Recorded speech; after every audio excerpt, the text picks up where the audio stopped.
Hello, sorcery fans. Josh here on a very cold day in Indiana. And today we are going to finish up the Improving the Pre-Constructed Decks for $25 series. And we're going to be doing the final deck today, which is the Water Element. Now, important reminders before we get started here. Each of the pre-constructed decks only has 16 Atlas cards and 36 spellbook cards. So we have to get that up to 20 and 40 respectively to have a legal deck. And I will say right off the bat, in terms of working with water, I think it is the community's consensus that water is probably the weakest overall when being run solo. It's got a lot of great concepts in it, but we need more cards to make those concepts work. So I'm really looking forward to Arthurian Legends and what that may add to water to make it more self-sufficient if you want to run a deck that is just, mono element. So other reminders in terms of this, in terms of ordinaries for our $25 budget, ordinaries are going to be at 10 cents unless they're higher. Exceptionals are going to be at 50 cents unless they're higher. Elites at $1 unless they're higher. And then uniques, I'm going to count at their actual price. I do use TCG Player for the prices just so everyone is aware. So we're going to go ahead and dive in here. Again, just like the fire deck, the water deck we're not going to be making a lot of changes to. But the nice thing about the water deck is the cards that were included actually have a pretty nice spread. So you're not getting as much duplication as there was in that fire deck.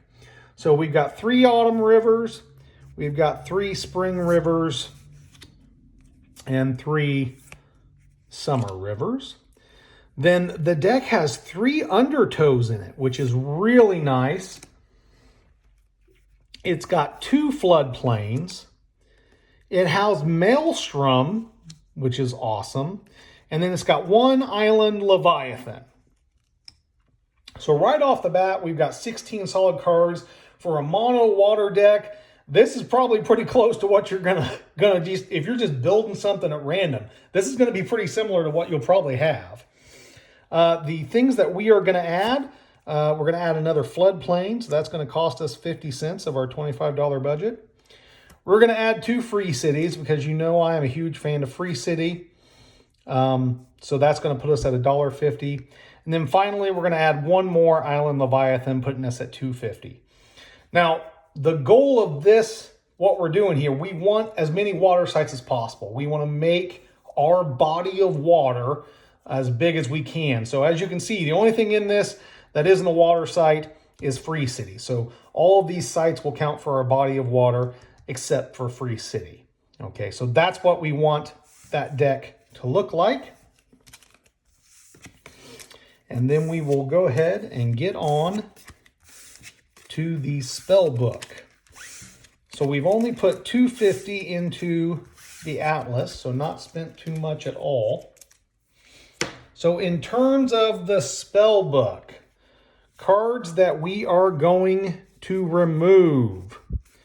We are going to remove both sea serpents, the sedge crabs, both swamp buffaloes, the pufferfish, the swan maidens, the polar bears, the kelpies, the bullfrog, both mermaids, the sirens, the sunken treasure, the curse, the stormy seas, and the wrath of the sea. So those are the cards that we're going to take out of the deck. Now, I know a lot of you are saying, wait, you're going to take out Wrath of the Sea? Yes, I'm taking out Wrath of the Sea because of the cost. The goal of the way I changed this deck is basically to have a bunch of big bads. So to afford those big bads, we need to spend all of our mana on those big bads. We cannot afford to have a nice Wrath of the Sea in there. So that's why it got cut. So again, those are the cards that are coming out. So once you have removed all of those, next what we're going to do, what are we going to have left? We are going to have the Kraken, the 2 Undines, the Naiads, Oh, 2 Naiads. There we go. 2 Naiads. The turtles. A couple of pirate ships. The Hydra. The Flood. Both Riptides. Both Drowns. Both Ice Lances. And the Font of Life. So that's what's going to be left in the deck after we've removed everything. Now, I will say one of my pet peeves about water is that there's a lot of drowning. You know, you want to submerge everything. But if you run up against a water deck, that can be problematic. So you'll notice when I build this that I'm not including a lot of those cards that do submerging, just because I don't want to run into an opponent who also has a water deck and I can't, you know, a lot of my removal is ineffective. So you'll notice that I don't add a ton of the cards that submerge everything, which it's a great strategy if you're running up against stuff, you know, that doesn't have submerge, but if you hit anything that doesn't, you're in trouble. So what we are going to add to this deck, we are going to add 1 drown. Okay, so that's one of the few cards I'm going to add that has that submerge effect in the hope to achieve removal of something, some sort of threat. We're going to add 2 pirate ships to get us up to 4. Now, I know they're water bound. That's unfortunate, but you have to remember the goal of almost any water deck is to increase the size of your body of water by also making your opponent's site water sites. The Wave Shaper here does give us that ability to turn a site into a water site until she chooses to do it again. So that's a very important part of the Wave Shaper. We've also got the Naiads here who, you know, they turn the site that they're at into a flooded site. So that's kind of a good combo, right? You use her to flood one of your opponent's site, then you move your Naiads in there, and then she can go on and change again to move the site out. I do recommend keeping your Naiads submerged. Their goal is not to attack your opponent. Their goal is to permanently flood a site. So you want them submerged, which means you've got to change your opponent's site into water and then get them submerged under there. And so hopefully your opponent doesn't have stuff that can get to them. So onward with what else we're going to add. We're going to add a couple more Riptides. Now, Riptide, what's interesting about it is this is the only card that does the pulling stuff that says a unit. Almost all of the other cards that pull things say minion, which means you're limited to targeting minions. This targets unit. So that's a very important distinction. We're also going to add 3 Tufted Turtles. Without a doubt, probably the best minion that Water has, at least in the ordinary slot. Highly effective, very durable. So you definitely want those in there. So right there, we've added a Drowned, a couple of Riptides, a couple of pirate ships, 3 Tufted Turtles. So that's 80 cents. We're going to round that up to $1. So we're at $3.50 now, right? We're going to go ahead and add another Undying, all right? Because that's going to be one of our big bads, right? We need to get that body of water huge, get those things out, one of our big bads. So that gets us up to $4. We're going to add a couple of Fey Changelings, bringing us to $5. This is good removal. Can deploy to any site and then bounces the minion. Yeah, it's not a permanent removal, but we're trying to buy time so we can get our big bads out. The Fey Changelings does that for us. It helps us buy time to let us do that. We're going to add a couple of Floods. Those Floods are, again, we want to make our body of water as big as possible. That's their goal. That gets us to $6. Another Font of Life, just to have a little bit of healing. So that's going to get us to $6.50. Another Naiads, again, same thing, reason we want those. So that's going to get us to $7. Then, right, all these big cards, they cost us a lot of mana. So we've got to have some mana acceleration. So 2 Abundances that we're going to drop on our sites to double our mana. Okay, so that's $8 and $9. Another Kraken. It's going to get us to $10. Then we've got 2 Polymorphs. Those Polymorphs are going to get us to $12. And obviously this is, another type of removal that we need to get in there.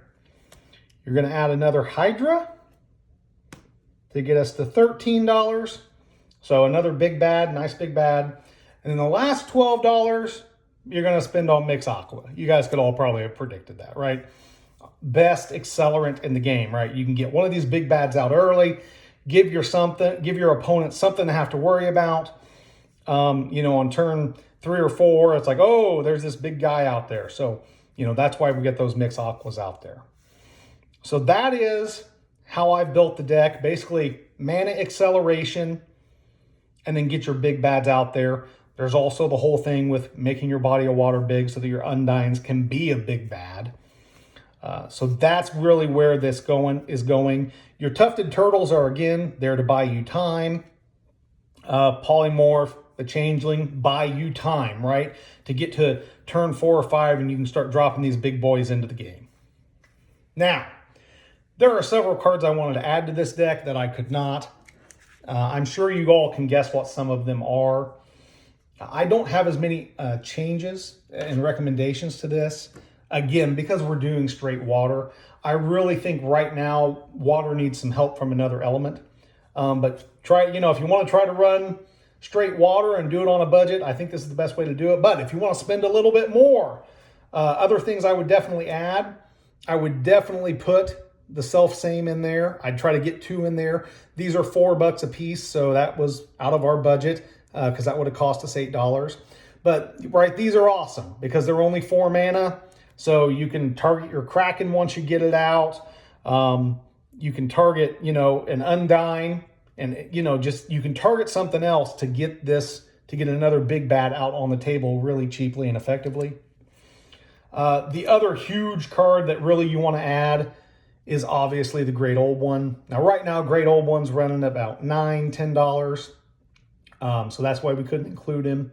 But definitely you want to get this card in this type of deck if that's what you're trying to do. There is no bigger bad in the game right now. So this is the guy.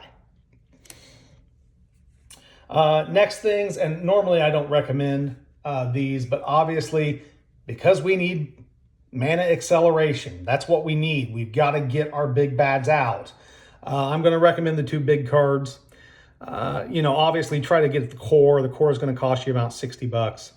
The stone right now, I think they're up to like $170. If you're spending that kind of money, that's really not what this video is about. But really, I think water needs mana acceleration right now. It really needs it. And because of the cost of abundance being a 5 mana card, maybe if you get lucky, you get a mix out, you can cast abundance and get it out pretty early and double your mana that way. But you really need all that mana acceleration when you're trying to do one of these big bad decks. So those are my recommendations, guys. I do hope that you've all enjoyed this series. I'm going to try something different. I've got some boxes coming. We're going to go back and start doing a few box openings. I'm going to touch on the markets, the prices, and stuff like that. I know a lot of you enjoy that part of it, so I'll crack those boxes. We'll talk about markets and that type of thing. And once I've done that, we'll see where we go.